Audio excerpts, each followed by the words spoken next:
If your startup has reached the stage that you're ready to pitch VCs, you've probably already done quite a bit and maybe raised money from angel investors.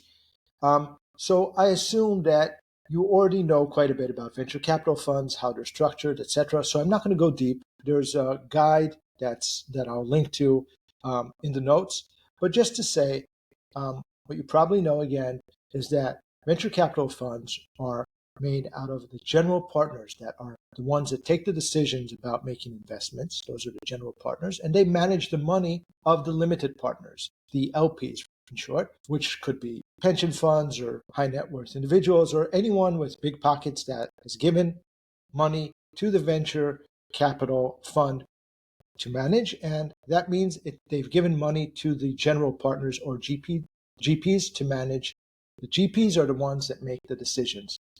More importantly, it's a specific GP that takes the decision, meaning in some venture capital funds, all the general partners decide together about each investment. And in some, a general partner can decide individually about making an investment that the whole venture capital fund takes. But in both cases, you need to connect in person with one of the general partners that will be leading the investment into the fund. That is very important to understand.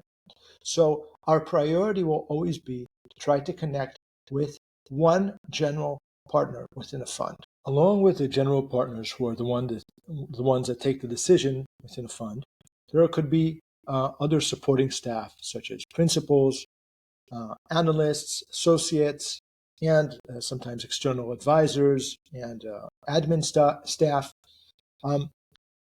We always want to connect with the general partners, of course, but if we cannot connect with the general partner, it's still better to connect with a principal or an analyst than not to connect at all. So the way we should be thinking about approaching a venture capital fund is we want to start from the warmest, most direct way to connect. And if that fails, we go to the second level, meaning if we can get an introduction to one of the general partners, that's excellent.